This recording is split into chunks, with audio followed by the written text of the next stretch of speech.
Good evening, MBA Logistics and Supply Chain Management class. My name is Otuo Acheampong, and today I'll be taking you through the global pharmaceutical supply chain. We will have a complete outlook of what the global pharmaceutical supply chain is, from raw materials to the patient, a complete overview. So this is our agenda, or this is our presentation outline. We are going to talk about what the global pharmaceutical supply chain is and why it matters, the market scale and growth, how it works from end to end, players, and then the global map, regulations and current challenges. And then we look at future trends and takeaways. So one will ask him or herself, what is the global pharma supply chain? Well, as supply chain students, I believe we are all aware that supply chain entails getting the raw materials through to manufacturing to the development of products until it gets to the final customer.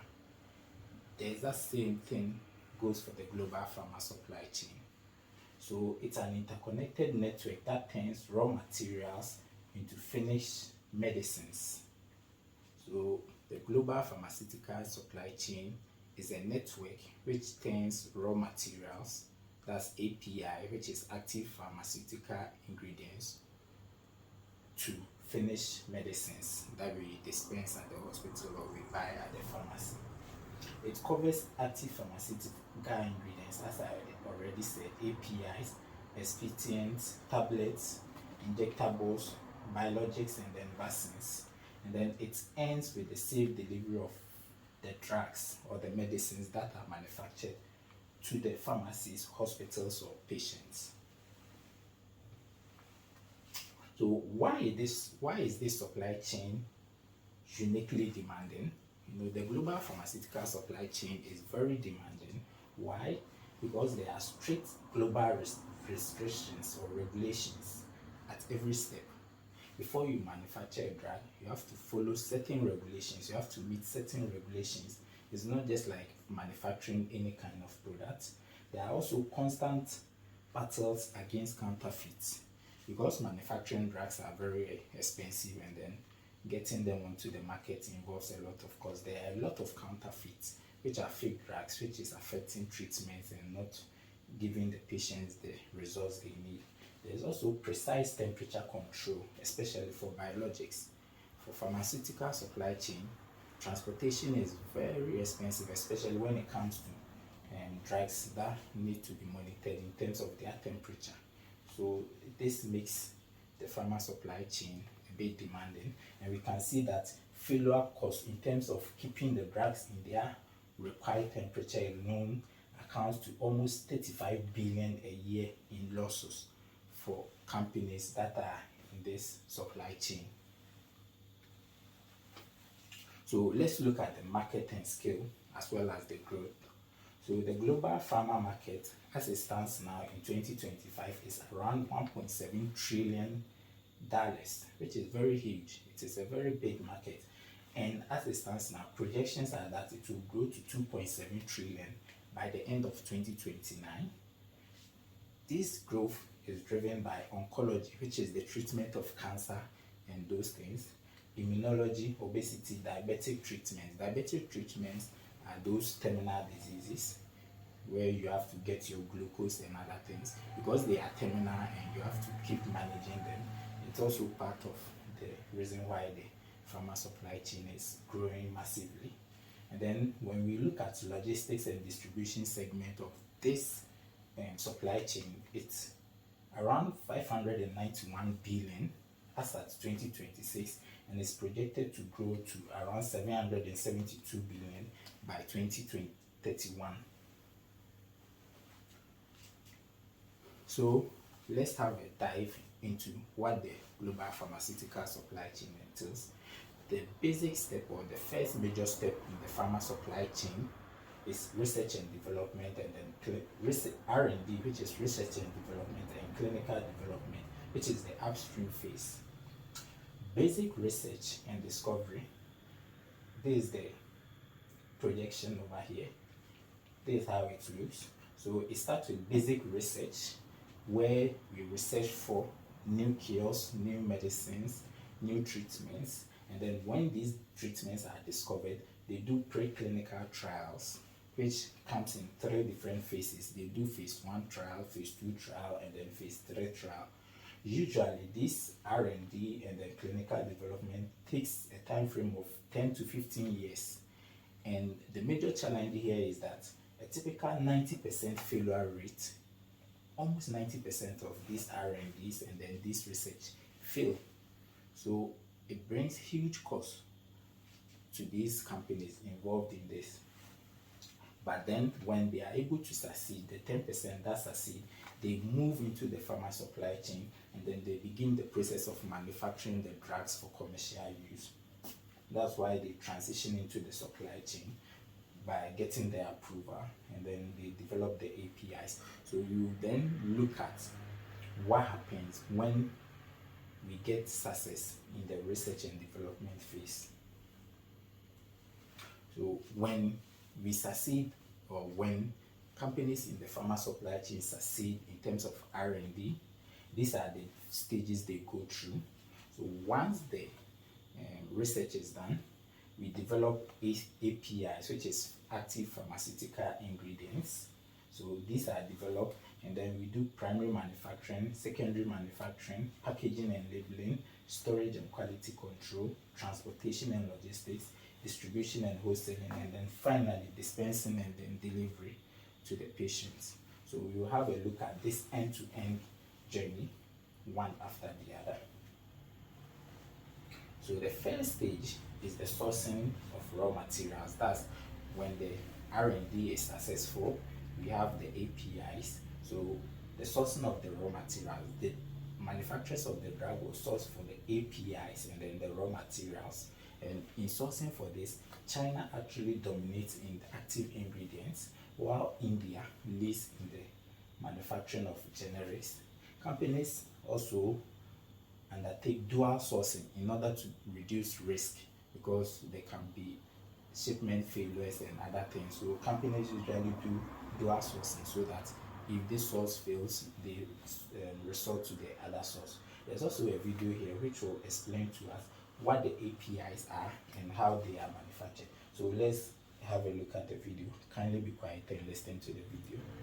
The foundation of every life-saving medicine starts with a critical component, the active pharmaceutical ingredient, or API. But what exactly is an API, and why is it so essential? Let's dive into the science behind these vital compounds. APIs are the biologically active components in a medication responsible for its therapeutic effect. Simply put, APIs are the active parts of a drug that treat, prevent, or diagnose disease. For example, in a pain relief tablet, acetaminophen or ibuprofen would be the API. Okay, so as it was explained in the video, the API is responsible for the treatment, or they are the ingredients that enable us to get treated when we take in the drugs. So the next phase in the global pharma supply chain is the primary manufacturing. After the APIs are developed, they don't just give us the APIs as patients to take in and then get cured, but rather we do primary manufacturing. That's when the APIs are synthesized, and then they add the excipients and other things so that they can manufacture them into the tablets, the syrups, and then the injectables that we use. There's also a video here that explains how primary manufacturing is also undertaken. Let's have a look.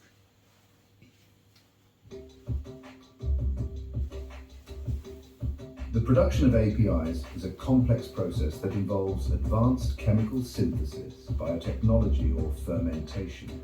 This is carried out in highly regulated facilities to maintain the stringent quality standards required by pharmaceutical authorities, such as the FDA or EMA.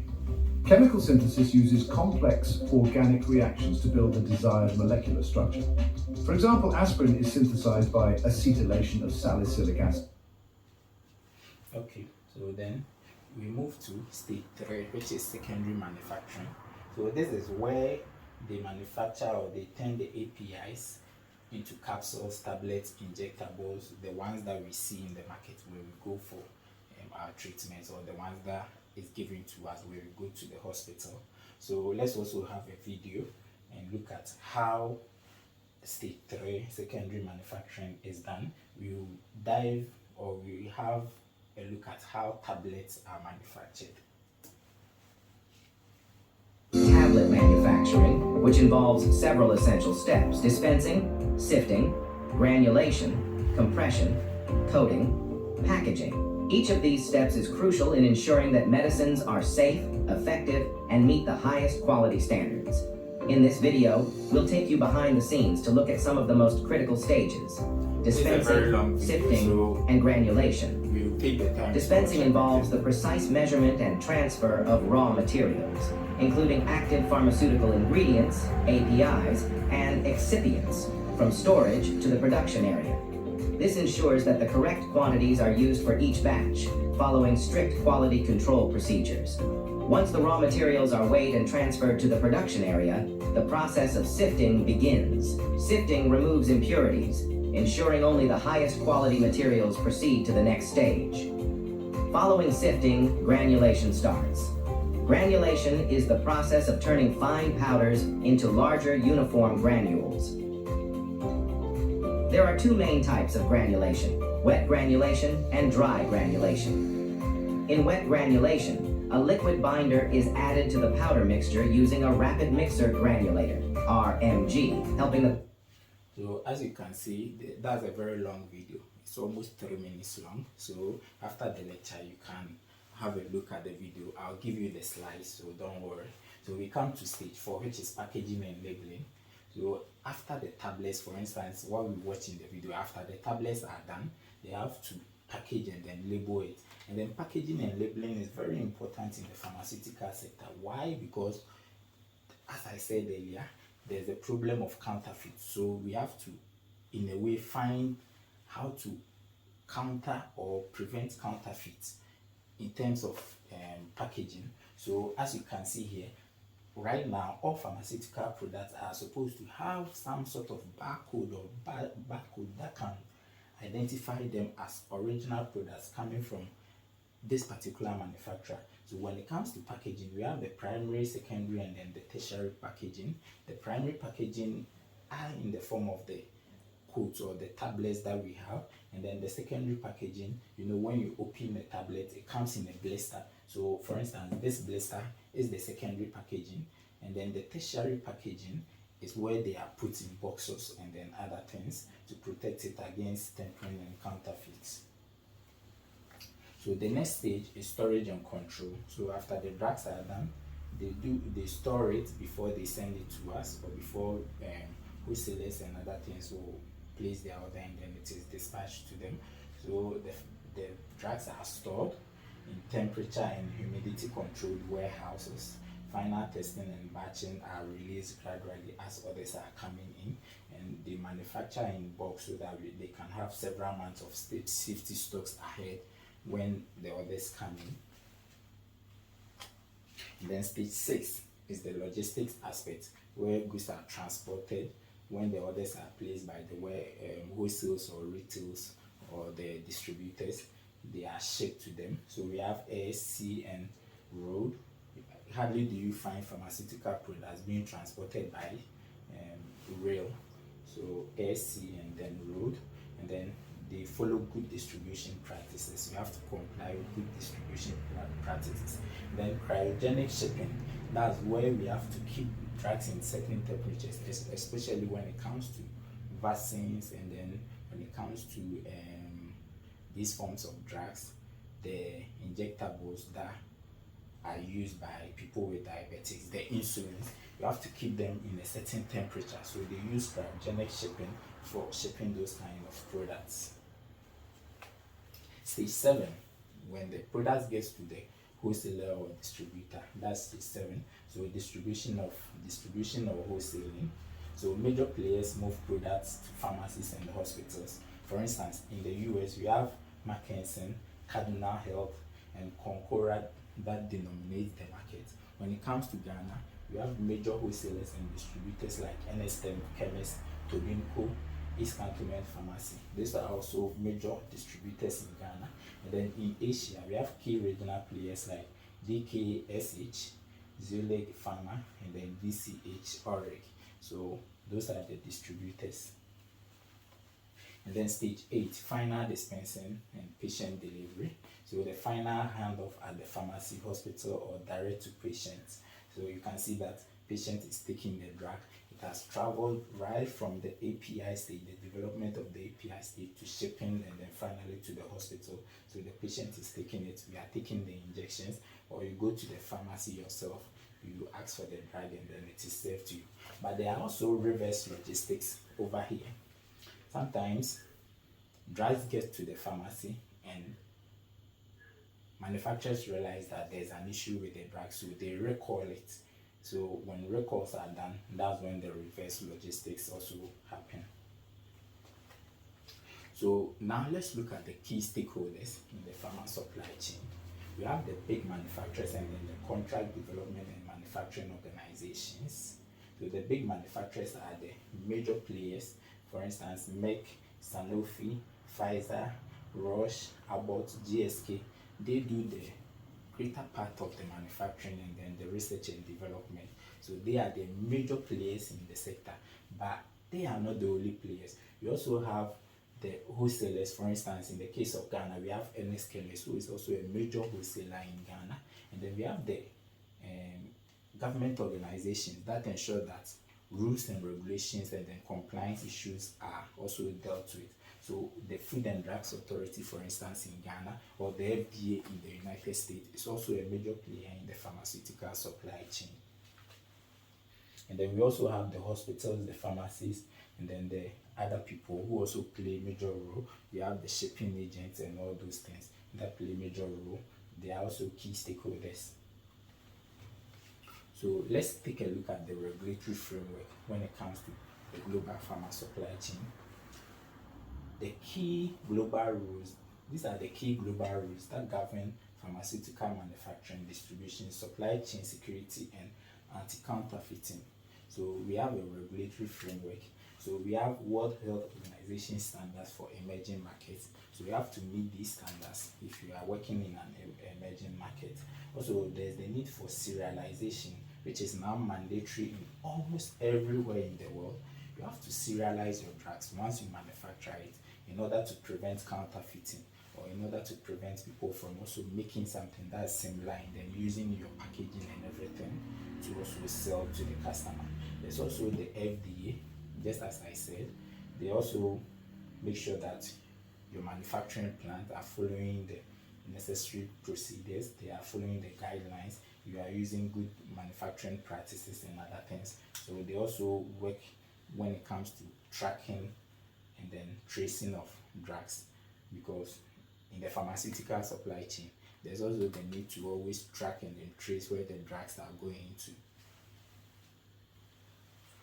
So let's look at the challenges that the global pharma supply chain is facing in this 2026. Currently, geopolitical and trade risk are also making the pharma supply chain very challenging. For instance, the ongoing war in Russia-Ukraine, which is leading to increase in prices, petroleum prices. You know, when prices increase, it affects everything. There's also tariff and then protectionism. That's when countries decide to protect their interests. For instance, in Ghana, there's a rule, or the government is trying to institute a law that says that we can no longer import pain relief medications like paracetamol, ibuprofen, and other things. We have to manufacture them within the country. So some countries are also taking steps to protect their economy. You also have pricing and revenue pressures, global price control, patents, tariffs, and other things. For instance, the US placing tariff on China because of their trade wars. So when these tariffs are placed on products from different countries, it increases the price. There's also supply chain issues, chronic shortages, and then cold chain issues, just as I said earlier. There's also security threats, that's the counterfeit issues. 10% of medication are almost deemed as counterfeits. So that's also a very big challenge. And then research and innovation decline. There's where, because just as I said earlier, 90% of R&D fails. So it's becoming very difficult for people to invest in R&D in order to get new cures, new medications for certain treatments. That's why there's been a lot of diseases around, but we are not getting cures. We are only managing it. For instance, diabetes, blood pressure, and other things, because the cost of R&D is very high. And also there's a current shift in sustainability. Everything in this world, we are now talking about sustainability, green manufacturing, green everything. So it's also taking a toll on the pharmaceutical supply chain. So what are the emerging trends? Looking at the challenges and then the outlook, we now have nearshoring and supplier diversification, which is one emerging trend. AI for forecasting, blockchain visibility, and then digital control. There's also the need for blockchain to enable us to track where the drugs are going. In markets like the US, they've now adopted blockchain technology to help track and trace where the drugs are going. So, just as I said earlier, because of sustainability issues, we are looking at green packaging in order to lower our carbon transport, or lower our carbon footprint, and then also employ lower carbon transport, that's using transportation or mode of transportation that lower our carbon footprint. There's also a shift in there's also a shift to patient-centric. There's the diagram over here, personalized medication. So as it stands now, the major thing that we know in the pharmaceutical supply chain is one drug for everyone. When you are sick, when you go to the hospital, if it's a painkiller, we are all given the same painkiller. But currently there's a shift to personalized medication, which is now at the initial stages. And then I think as time goes on, it will grow and then extend to developing markets like ours in Ghana. So the personalized medication is where the medication that's given to you is personalized to you. I don't know how to put it, but for instance, when you take a look at this diagram, you see that this person responds to normal treatment. So the medication will be designed in a way that if you respond to normal treatment, this is what will be given to you. If you respond to a bigger dose, there's a different medication that will be given to you. And then if you respond to a lower dose, there's also a different medication that will be given to you. So now we are shifting to personalized treatment, where the drugs that will be given to you will be personalized based on your body and then how your body responds to the drugs that you are being given. So thank you very much. This is a look at, or a general overview of what the global pharmaceutical supply chain looks like as at 2026. My name is Alex Otuo Acheampong. Thank you for spending your time with me. See you next time. Have a great weekend. Bye bye.